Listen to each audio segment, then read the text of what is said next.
Música, teatro, ciência, toda manifestação humana é um ato político. Revelar as ideias de personalidades baianas naquilo que toca o exercício da cidadania é o objetivo deste programa.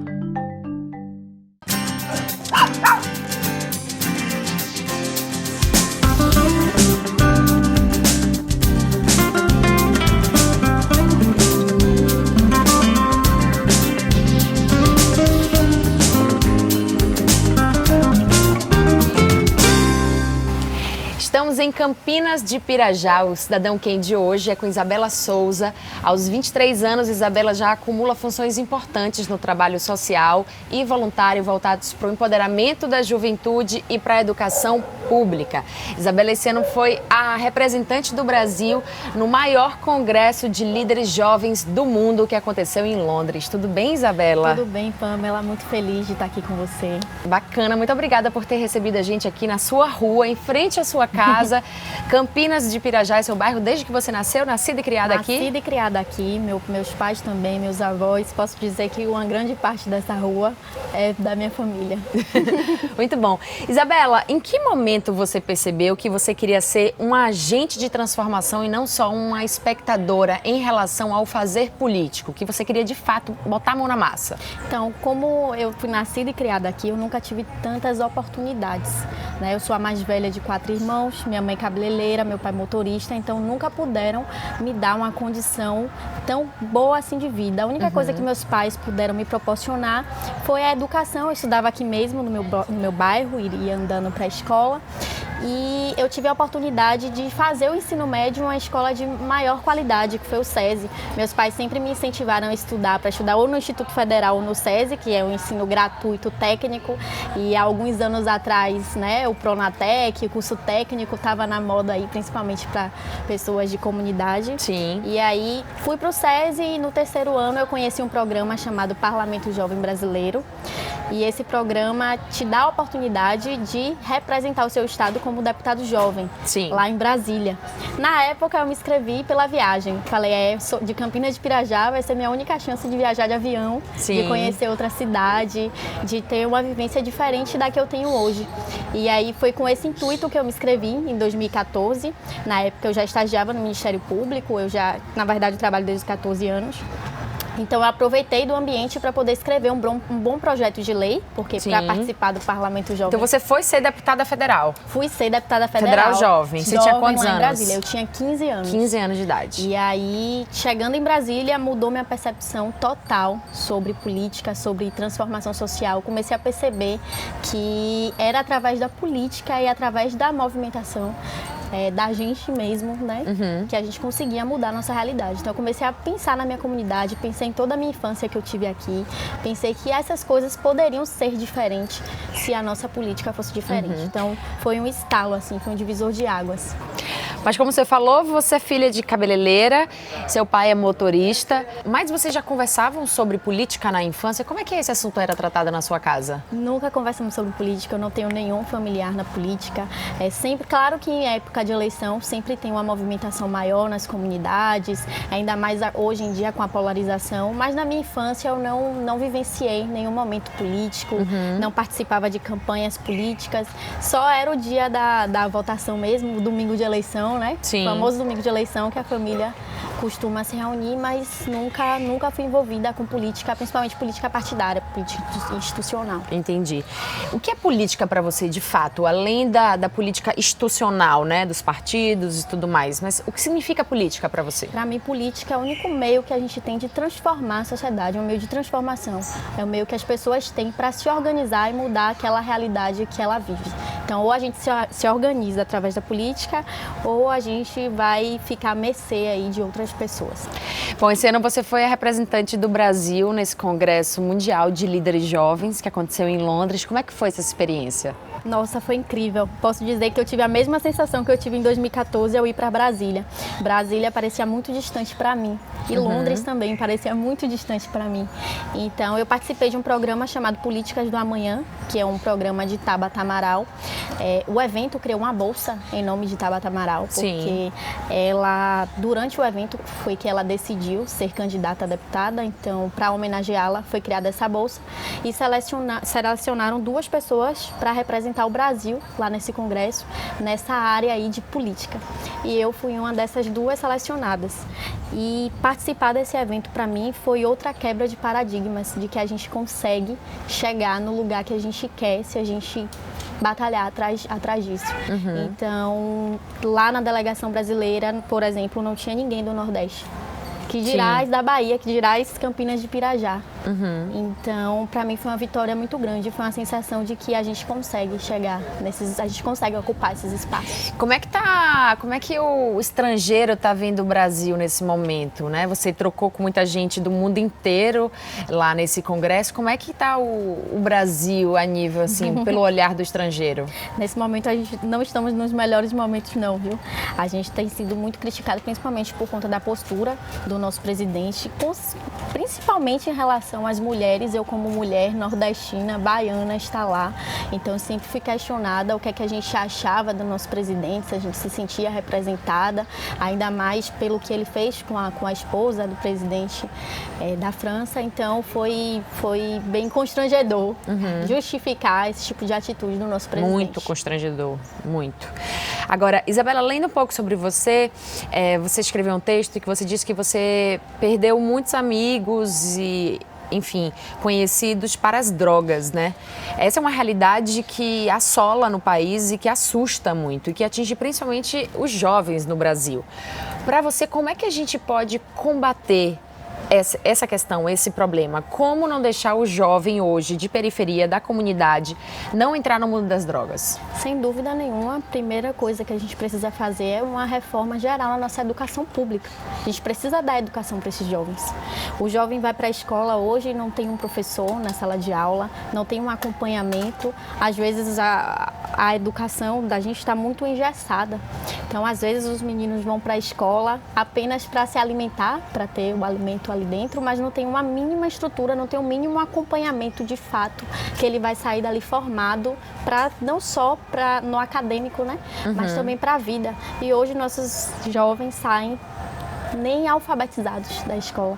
Eu tive a oportunidade de trabalhar na Secretaria de Educação no ano de 2015, 2016, e eu trabalhava justamente, conheci todas as escolas, todas não, né? Mas conheci grande parte das escolas estaduais aqui de Salvador e pude ver como a realidade é dura. Eu tive a chance de estudar em uma escola melhor no ensino médio, que foi no SESI, mas é muito difícil um jovem de comunidade que não tem oportunidade ir para uma escola pública sem estrutura e sair de lá preparado para ser alguém melhor na vida. Parece que a estrutura faz com que as pessoas pobres continuem pobres, sabe? Parece que é feito para que as pessoas de comunidade continuem na comunidade, que não alcem voos maiores. Então, para mim, a primeira coisa para a gente mudar essa realidade é a gente mudar a nossa educação pública. Na prática, como é que faz isso? Na prática, a gente precisa, primeiro, não tentar direcionar o problema para uma coisa só, o problema é dinheiro ou o problema é gestão. A gente precisa tentar buscar o equilíbrio disso aí, a gente precisa sentar, a gente precisa ter planejamento, que é uma coisa que a gente não tem. A gente precisa sair, na verdade, do discurso e mais para a prática, sentar, planejar, tentar sair desse jogo de todos contra, sabe? Eles contra todos, essa questão de política partidária, se sua proposta é de partido X, eu não vou aceitar. A gente precisa entender o que é bom realmente para a comunidade, o que é bom para as pessoas e começar a ver esse equilíbrio aí, senão a gente não vai conseguir ir para lugar nenhum. Isabela, a gente falou sobre os seus amigos, que você perdeu para o mundo das drogas, enfim, sobre a sua trajetória e focada na questão da educação. Por que com você foi diferente? O que é que você acha que fez nascer em você essa vontade de fato se dedicar à política, de fato se dedicar à educação e, enfim, alçar novos voos, viajar de avião por aí, conquistar o mundo? Por que com você foi diferente? Eu acho que eu tive a sorte, ainda ser de comunidade, ainda de ser daqui de Campinas de Pirajá, nascida e criada, eu ter meus pais muito próximos a mim, que não é uma coisa nem corriqueira na comunidade. Muitos meninos são criados só pela mãe, ou sem mãe, sem pai, e eu tive muito próximo meus pais ali me cobrando. É claro que eu fui uma adolescente, uma criança como qualquer pessoa, aprontei também, tive minha fase, mas os meus pais sempre me acompanharam muito de perto, então não deixaram eu tropeçar. Então, quando viam que meus amigos daqui mesmo, da comunidade, estavam indo para um caminho que eles não achavam correto, meu pai já chegou a falar, não quero mais que você ande com essa pessoa. Muito bem, vamos para o nosso primeiro quadro. Quero saber aonde você estava. Vamos lá.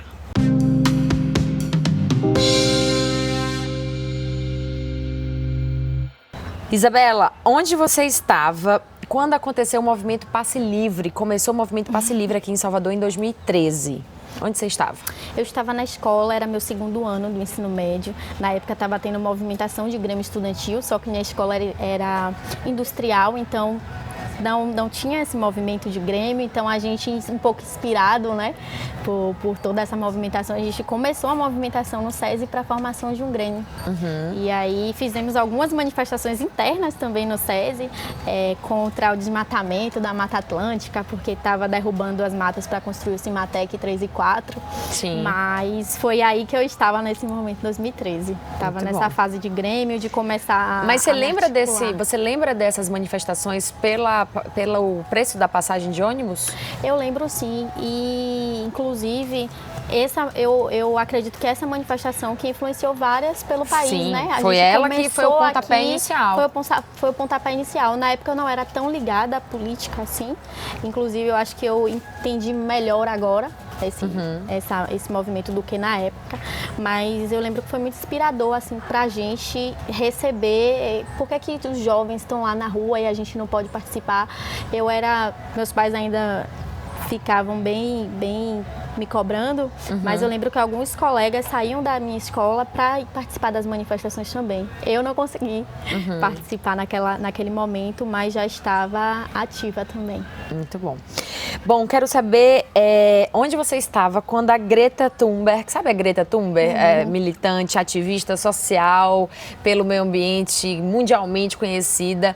No ano passado ela fez uma greve de fome, começou aí a ser conhecida no mundo inteiro, manifestando aí contra as mudanças climáticas. Ela foi para a porta do parlamento e disse que só saía de lá quando os deputados discutissem a questão da mudança climática. Onde você estava em 2018? Eu estava em Vitória da Conquista, no final do ano, coordenando um projeto chamado Seja Digital, e estava botando antenas nas casas de pessoas que não tinham condições. Né? Então eu fiquei 3 meses lá ano passado.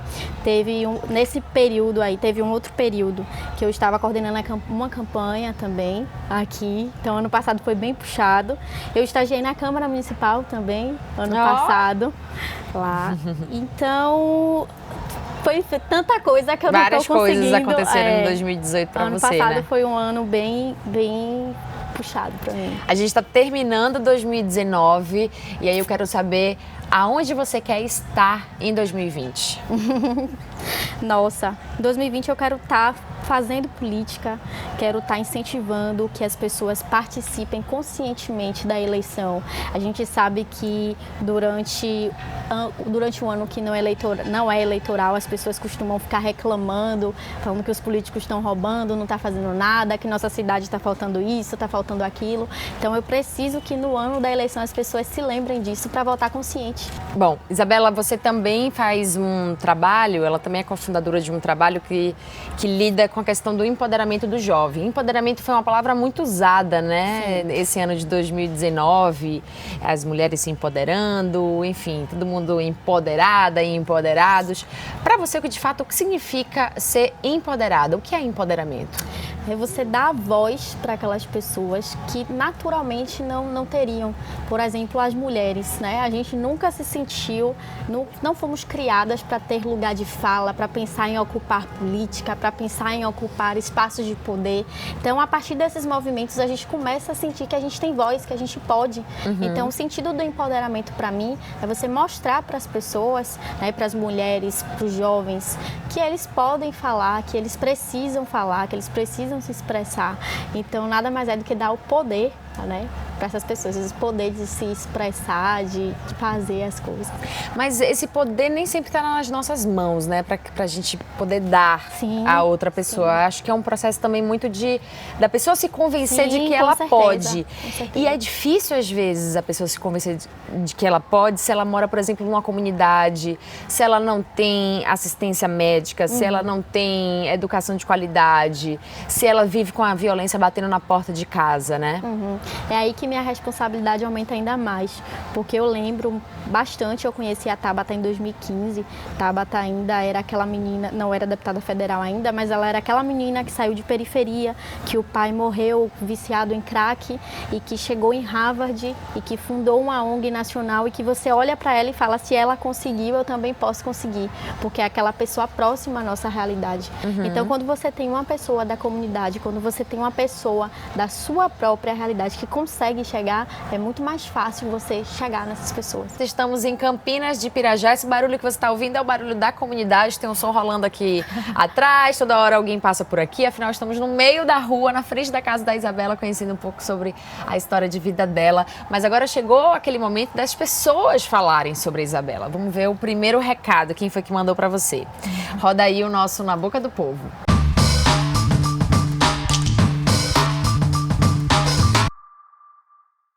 Vamos nessa, ele tá até aqui, hein? Olá, meu nome é Elson Barbosa, eu sou amigo de Isabela há alguns anos. Ao longo desses anos, nós já tivemos a oportunidade de trabalhar juntos e também fazer parte de alguns projetos também, tocar alguns projetos juntos. E quando se fala em Isabela, eu penso muito em persistência. Ela sempre busca fazer aquilo que ela quer, ela coloca algo na cabeça, ela não desiste. Ela vai até o fim e ela tenta motivar ao máximo as pessoas que estão ao lado dela, e isso é muito louvável, né? E essa facilidade também que ela tem de escutar o outro. Se a pessoa tem uma opinião diferente, ela tenta escutar, ela tenta ouvir.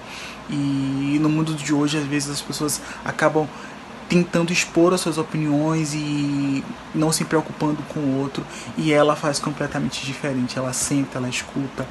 Isabela tem muitas outras características que, se eu for falar aqui, nós vamos ter vários vídeos falando sobre ela, mas eu tenho certeza que essa é uma das características marcantes e que qualquer pessoa que conhece ela identifica logo na primeira conversa. O Elson, seu amigo, o Elson tá aqui, gente. Ele tá aqui, veio, tá fazendo foto da gente, fazendo entrevista, toda na assistência. Logo quando eu cheguei, eu perguntei, você trabalha com ela? Vocês estão... Porque eu acho tão importante isso, quando há essa união, sabe? Quando a gente não tá sozinha mesmo, quando a gente tá com um grupo, quando a gente se junta a novas pessoas. Como é que é isso pra você? Nossa, eu confesso que sozinho eu já teria desistido há muito tempo. Para mim é muito importante ter pessoas como o Elson perto de mim, porque senão eu já teria desistido, sem dúvida nenhuma. É um caminho que não é fácil.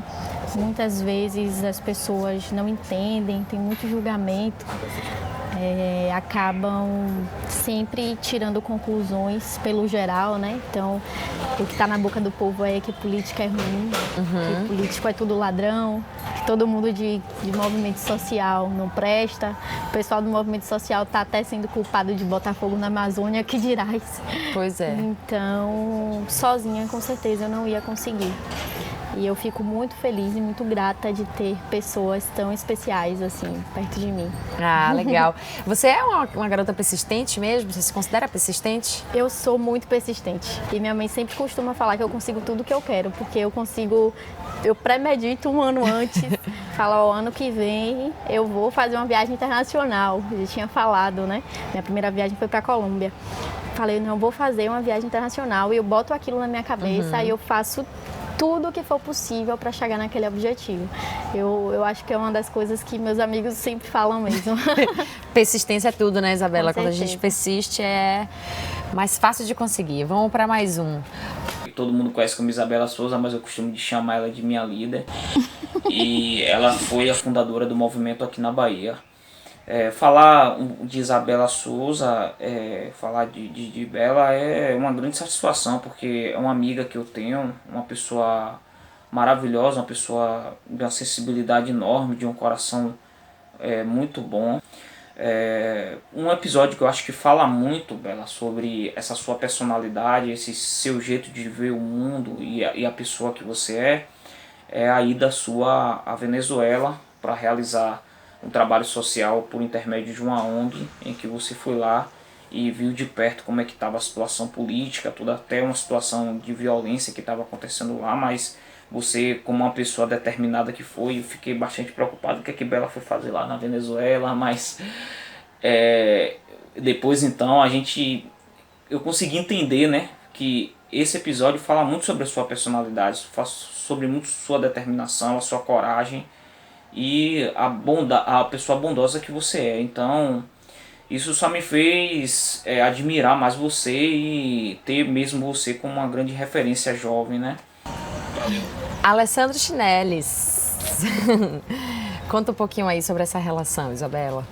Nossa, eu conheci Alessandro Chinelis lá na Câmara Municipal e a gente compartilha vários movimentos juntos. Ele faz a virada política Salvador comigo, inclusive que a gente faz lá também na Câmara Municipal, em parceria lá no Centro de Cultura. E ele falou que ficou preocupado comigo, mas ele é uma pessoa da Venezuela, mas ele é uma pessoa que sempre me incentiva também. Sempre quando eu falo, Alessandro, eu vou fazer alguma coisa, vou participar de um congresso, vamos fazer alguma coisa. Ele fica preocupado, mas tá, vamos. Aquele que vai junto, que ele cola. Vai junto, ele cola, ele sempre me incentiva para fazer as coisas, então muito feliz, muito emocionada também com a mensagem, fico sem palavras. Isabela, a gente está falando de renovação política, né, desse movimento que você trouxe para cá, que foi aí encabeçado nacionalmente pela Tabata. E, de fato, o jovem hoje, se você pergunta para a maior parte dos jovens hoje, você gosta de política? A resposta vai ser não gosto de política, não gosto de falar sobre política.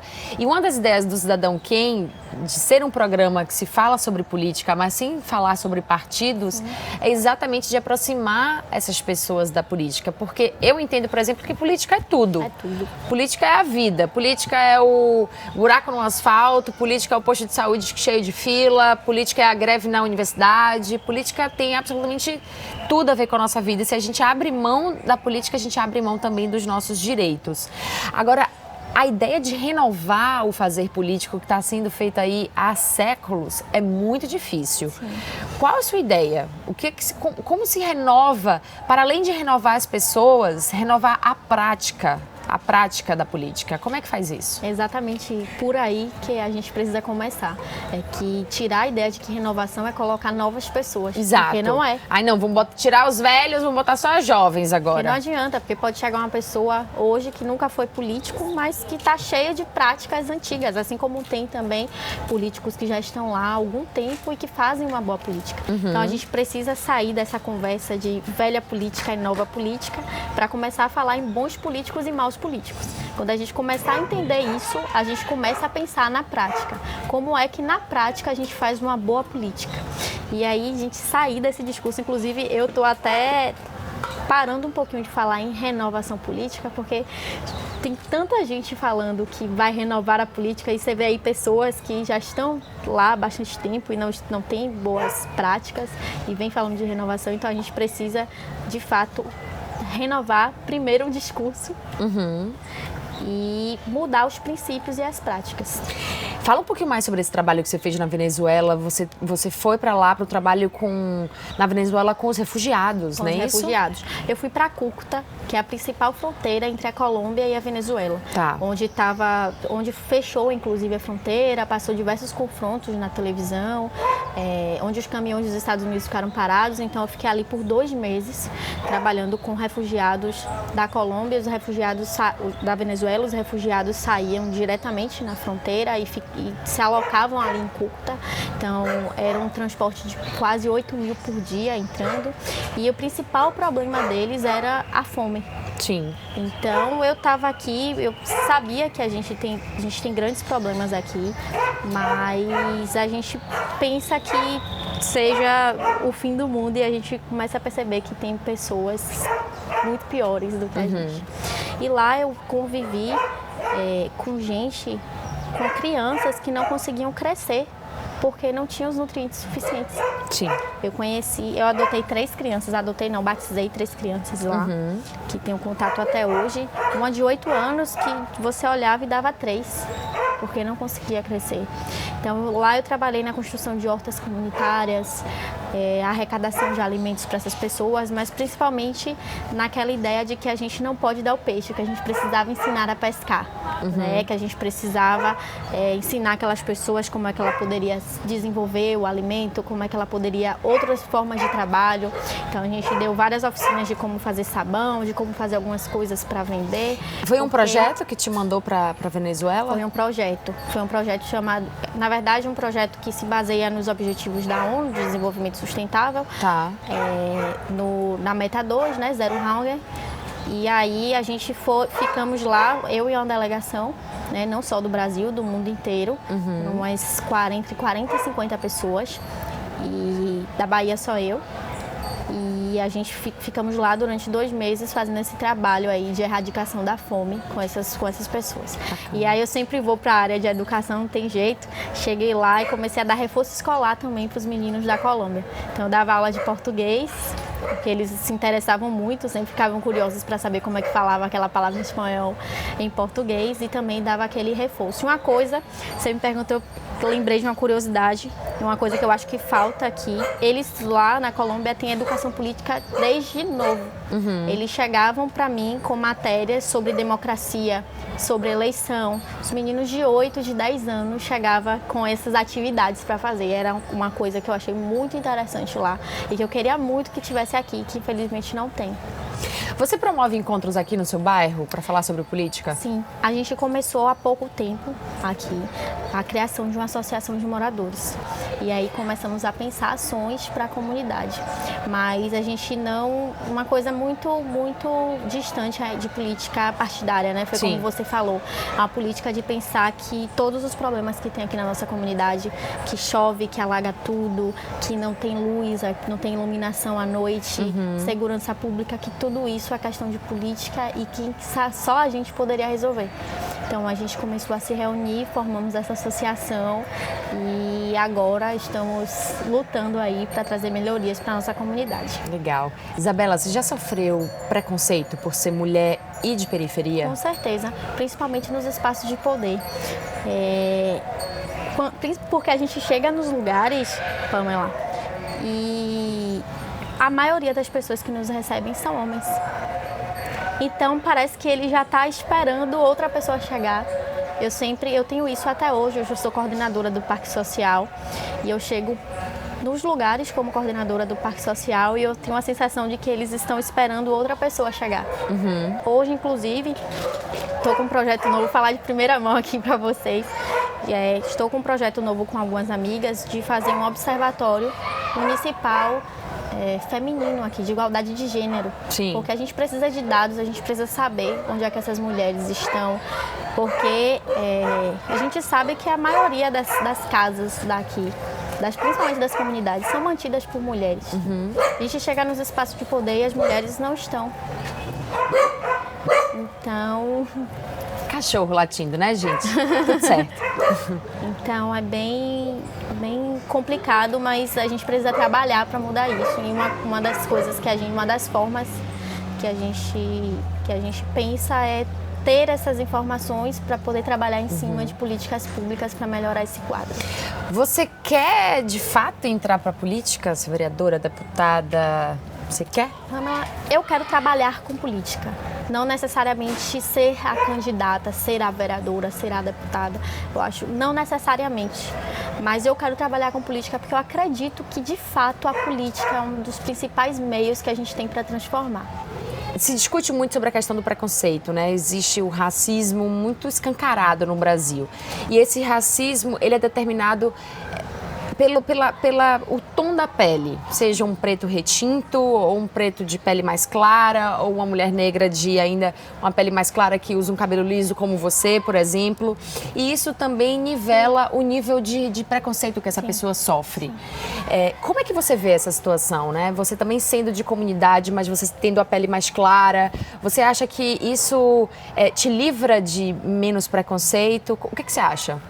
Então, de certa forma, socialmente, as pessoas me veem como uma pessoa branca. Né? Então, eu não posso dizer que eu já sofri racismo. Nunca sofri racismo. Eu chego nos lugares e as pessoas me identificam por eu usar o cabelo liso, enfim, como uma pessoa branca. Então eu sei que é muito pior para os meus companheiros daqui da minha comunidade que têm a pele mais escura. O racismo, o preconceito vem muito mais do que para mim. Então, é uma coisa que eu sempre fico refletindo, né? Que de certa forma eu estou nesse lugar é um privilégio, né, social. Porque as pessoas ainda, infelizmente, dão mais credibilidade, né, para pessoas de pele mais clara. Tudo bem que quando me perguntam onde é que eu moro, as coisas já mudam um pouquinho. Sim. Porque hoje, quando você conhece uma pessoa, a primeira coisa que ela pergunta é onde é que você mora. E aí as coisas quando você já fala mudam. Campinas de Pirajá, você fala... Aí o pessoal pergunta, e é Salvador, Campinas de Pirajá? Bom, 2019 foi um ano muito tenso politicamente, foi um ano de vários acontecimentos, foi um ano que a juventude negra foi bastante morta pela polícia, né? A gente vive essa realidade de fato. A gente acabou de ver aí o que aconteceu em São Paulo, na comunidade de Paraisópolis, quando 5 jovens que estavam no baile funk foram assassinados, né? Enfim, perderam a vida ali. E eu queria saber de você, o que é que você pensa sobre essa guerra que estamos vivendo literalmente da polícia nas comunidades? Eu convivi muito com isso aqui. Eu já chegou momentos de eu chegar na escola e ter que voltar da entrada da rua porque estava interditado aqui, porque a polícia, né, chega e não entra ninguém, não sai ninguém. É uma sensação, principalmente para quem mora em comunidade, eu falo aí como moradora, de insegurança, de você não saber se você pode voltar para casa ou não. Hoje está um pouquinho melhor aqui na minha comunidade. Já foi bem pior há um período atrás. Eu via realmente, é claro que a gente não pode generalizar. A gente não pode dizer que a polícia, que toda a polícia é violenta, que toda a polícia chega para matar. Até porque tem a violência da própria comunidade também. A gente sabe que tem o problema do tráfico de drogas, que tem a própria violência, né, facção contra facção, que é uma coisa que acontece muito nas comunidades de Salvador, mas eu não posso deixar de criticar a política de segurança pública que a gente tem aqui no nosso estado. Não posso deixar de criticar um governador que fala que a polícia entra na minha comunidade e fez gol, né? Está na frente do gol, tem que fazer gol. Então, eu não posso aplaudir uma situação como essa. Tem que falar que essas pessoas não estão, né, preparadas para estar na rua. Que chegam em um confronto e acham que estão numa partida de futebol, né? Que é uma coisa totalmente errada. E todos daqui, inclusive eu, se sentem seguros para chegar em suas casas. Às vezes dá até dentro de casa, a gente não sabe o que pode acontecer. Qualquer barulhinho que a gente escuta aqui na comunidade é fechando a porta, correndo e se escondendo, porque a gente não sabe quando aqui um tiro pode atravessar a nossa janela. Bom, Isabela, pra gente terminar, vamos pro nosso E se você fosse prefeita de Salvador? Se você fosse prefeito de Salvador, bom, eu tenho certeza que você já deve ter vários planos para esse momento, né? Oi! Se você fosse prefeita de Salvador. Mas assim, de primeira, o que é que você faria se você assumisse a gestão da cidade? A primeira coisa que eu pensaria, com certeza, era na educação pública. Tenho 3 pautas principais que, para mim, são prioridades. E a primeira delas, com certeza, é a educação. Se a gente quer mudar se a gente quer mudar a estrutura, na verdade, né, da sociedade como um todo, a gente precisa investir em educação, a gente precisa colocar nossas crianças na escola. E a gente precisa garantir que essas crianças vão ter um acompanhamento, não é só colocar lá dentro, não funciona colocar elas lá dentro se não tiver um acompanhamento. Então, minha primeira medida, com certeza, seria repensar o modelo de educação que a gente tem. Será que nosso modelo é efetivo? Será que nossas crianças estão saindo preparadas para ir para o ensino médio? Será que no ensino médio elas estão saindo preparadas para o mercado de trabalho? Ou melhor, por que a gente não pensa em empreender? Por que a gente prepara nossos jovens para sair, para ganhar um salário mínimo? Por que a gente não tem um tipo de educação, né, que ensine os jovens a empreender para si, a empreender na comunidade? Então, a primeira coisa, sem dúvida nenhuma, se eu fosse prefeita de Salvador, é repensar na nossa educação municipal. Muito bem. Isabela, muito obrigada. Muito obrigada. Prazer te conhecer. Muito prazer. Fiquei muito feliz de conhecer sua trajetória. Tenho certeza ainda que seu caminho é longo e é de sucesso. Obrigada, tá bom? Eu que agradeço. Muito feliz de receber vocês aqui na minha comunidade. Eu acho que todo mundo está animado. E muito prazer. Valeu. Tá aí, o Cidadão Quem de hoje fica por aí. Aproveita para curtir os nossos vídeos, compartilhar pra galera. Assina também aqui no canal da TV Câmara Salvador, que tem sempre coisa nova. Muito obrigada, Isabela, mais uma vez. A gente se encontra numa próxima. Um beijo e até lá. Tchau.